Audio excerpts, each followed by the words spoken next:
So we all know that life happens, and it usually happens at the worst time possible. Like you just closed on your first house and that AC unit got the nerve to break down. Or you just finished paying for your final college courses and your car breaks down.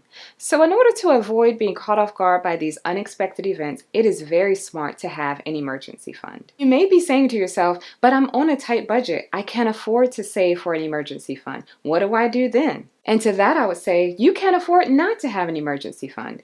If you are prepared for these unexpected events when they come, because they will come, you're putting yourself in a very vulnerable position financially. So in this video, I'm going to show you exactly how to start an emergency fund from scratch, even if you're on a tight budget, so that when life happens, you're prepared. The first step to starting an emergency fund is having a goal. And I would recommend setting small, realistic goals at first. So the traditional advice for emergency funds is having at least 3 to 6 months of living expenses.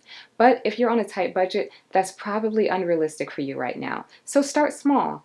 A $500 emergency fund or a $1,000 emergency fund is perfectly fine. But the key is to just start somewhere. Just getting into the habit of setting aside money for emergencies is the habit that I want you to build. It's a mindset shift that says, I'm going to be prepared for when life happens and it's not going to catch me off guard. The next thing I want you to do is find money in your budget. And if you're on a tight budget, then that most likely will include cutting out unnecessary spending.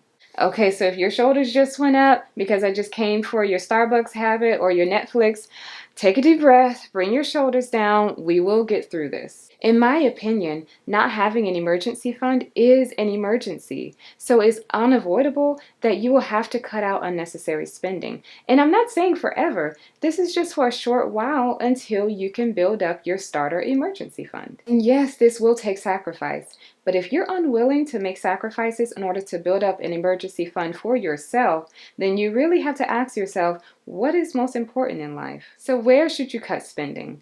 Well, it really depends on you and your goals. If you want a $1,000 emergency fund in the next month, then you most likely will have to take some drastic measures. But if you want to have a $500 emergency fund over the next 4 or 5 months, then you can cut slowly. And so I would recommend looking at any non-essential spending. And that's all of your eating out, your online shopping, your subscriptions, even a high cell phone bill that could be cut back. Do you really need unlimited data?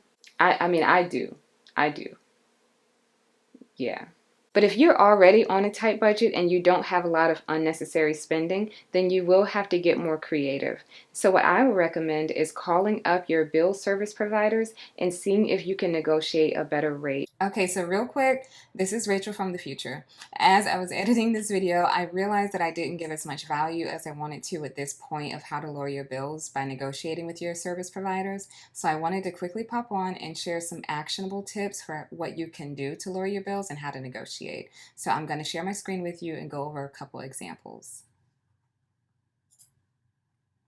Okay, so the first thing you can do is change cell phone service providers. So I used to be with Verizon and I was so loyal to them because I thought that they had the most reliable service, and if I went anywhere else I would be, not being able to get on the internet, and I need to be able to connect to the internet at all times. So I was so reluctant to change cell phone services, but actually my husband found Visible, and they actually use the Verizon towers, so we get the exact same service for a fraction of the price. So they have 2 unlimited plans and everything is unlimited. You get unlimited data, talk and text and things like that.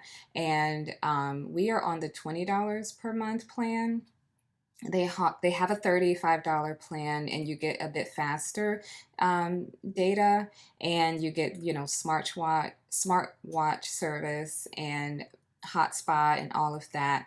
But this is way cheaper than what we were paying. I think we were paying like $160 per month for both of us on Verizon, and we're getting the exact same service for $20 a month, so $40 for both of us. So that's a huge savings. So imagine if you could save $100 a month just by changing your cell phone service to Visible. Or there's many other options using like T-Mobile towers or AT&T towers. So there's not just Visible, but this is an option for how to get the exact same service but pay cheaper prices. So I will leave a link to Visible in the description box. I highly, highly recommend them. And I think that whatever you can do to save extra money by getting the exact same product is a win. Okay, so the next thing that you can do is you can negotiate your natural gas prices. So if you own a home and you pay for natural gas, then you can actually negotiate the price per therm of what you're paying. So I would go and research the different natural gas companies that are in your area. So I live in Georgia, so there's different options for natural gas, and they all have different rates. So it's basically how much you're getting charged per therm of energy that you use. So there's 69, see, this is 62 cents per therm, 69 cents per therm. So each company has different rates. And if you find a company that has a lower rate than what you're paying right now, you can negotiate that with your current natural gas provider. And so that's why you need to do your research to get accurate data. And then when you go and call them, you can say, well, this company is offering 5 cents less per therm. Can you match them? And I know that that doesn't sound, like, oh, that's life changing, 5 cents you're saving per therm. But listen, any little bit helps. Like, if I can pay less for the exact same product, then why not? So do your research, figure out the different pricing in your area, what's the cheapest, and also the longer you lock in your rate with these companies, the cheaper the price per therm will be. So they kind of incentivize you to lock in like a 2-year contract with them, and they'll give you a lower rate because of that. So that's another option. Another thing that my husband and I recently did was we shopped our insurances. So we have homeowners insurance, we have car insurance, and we have life insurance.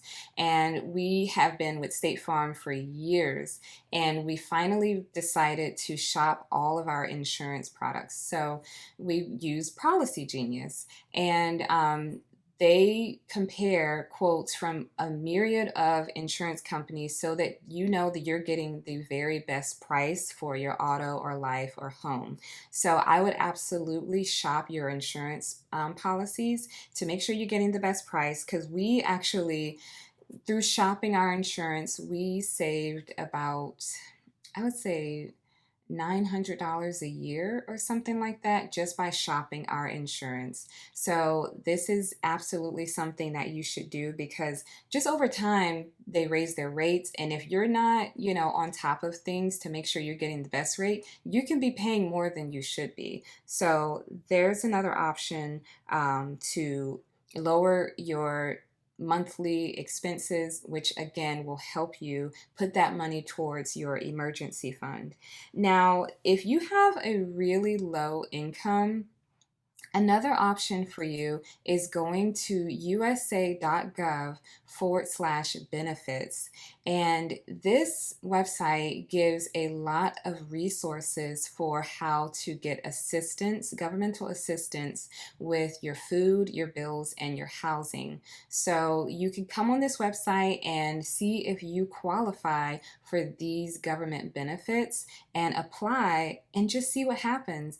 Because some of these, they'll give you food stipends. They will actually pay for your cell phone service and your internet service, and they will help pay for your utility bills. So this is a fantastic option if you do have low income and you could qualify for these services. And a key to negotiating all of these things is be polite, be informed with accurate data that you can use as leverage to negotiate, and be persistent. Like, don't take no for an answer, because you need to be willing to walk away, and that's when you'll see the results. So I hope that these tips have helped. Now back to the video. And like I said, this is only temporary. And remember, you will only build your emergency fund as fast as you're willing to sacrifice. So now that we've cut expenses, we need to find a way to get more money. And this is where we can get creative. So here's something that you can do. If you've bought any items from Amazon recently and you haven't really used them, send them back. Yes, you heard that right. Send them back. I mean, only if they're lightly used. Don't be sending back something you done used 7 times and it's got stains and stuff. That's just not right. So look around the house to see if there's items that you can sell. Like, do you need a TV in every room? Or do you have any home decor that could be put on Facebook Marketplace? Do you have clothes in your closet that still have the tags on them? Plato's Closet will pay you for those clothes. Like, we really have to get creative in order to make a little bit of extra money, because especially if you're on a tight budget, you don't have a lot of expenses that you can cut. So we need to find ways to make more money. Also, do you have a skill that could be hired out? Can you dog sit? Can you dog walk? Can you watch someone's children? Do you know how to braid hair or do makeup? What are some ways that you can hire out your services to family and friends and make some extra money quickly? Also, there's side hustles like Uber and DoorDash or Instacart. An easy way that you can find money to build an emergency fund is if you get birthday money or a tax refund or a bonus at work. Don't use those for spending. Those are not for girls' trips to the Bahamas. That's for your emergency fund. Now that we've made room in your budget for saving, you need to make saving for this emergency fund a priority. So think of your emergency fund savings as a bill each month. It is non-negotiable. It is very tempting when we have a little bit of extra money to spend it. It's like the money is burning a hole in our pocket. So what we need to do is give that money a job. So when you have extra money from cutting out expenses or getting a little bit of extra income, you need to designate that money for your emergency fund so that you don't spend it. And a quick tip that I have for building an emergency fund effortlessly is to automate the savings. So say you were able to find even $50 extra in your budget a month, then I want you to set up an automatic transfer from your checking account to your savings account every single month. So you don't have to worry about it. It's already done for you and it'll be consistent. Once you start building your emergency fund, it is very important where you're putting it. And I recommend you use a high yield savings account. I personally use Ally Bank. So why do I recommend using a high yield savings account? Well, first of all, it's not a checking account. I do not recommend keeping your emergency fund in your checking account because you will spend it. It needs to be out of sight, out of mind. The second reason that I love using high yield savings accounts is because they actually pay you a lot more interest than traditional savings accounts, sometimes 3 to 5% APY, and that is money that you don't have to work for. So I would highly recommend putting your emergency fund in a high yield savings account so that your money can make money. Now let's look at an example. Let's say you're only able to save $50 per paycheck and you get paid twice a month. In 6 months, you already have $600. And don't scoff at $600 now because that's more than what you have right now. So this just goes to show you that even small amounts can grow to big amounts over time. So don't despise your small efforts. They will pay off. And also don't forget that the more you save, the more you'll want to save. It's like a snowball effect. I know that when I started saving my first emergency fund and I started to see the balance get bigger and bigger in my high yield savings account, I was like, oh, okay, I got some money. And it's like you want to see it grow even more. So you'll be more creative with making money, or you'll cut even more expenses because you love seeing your accounts grow. Building an emergency fund, especially on a tight budget, can be a slow process, but it's not impossible. So I want you to stay motivated on this journey and celebrate the small wins. Even if you're able to save $5 this paycheck, that's a win. Let me know in the comments below what is your emergency fund goal and how soon you would like to reach it. I would love to cheer you on. And I want to thank you guys so much for watching this video. I so enjoyed making it. And if this was helpful for you, please leave me a like and subscribe for more videos like this. Bye!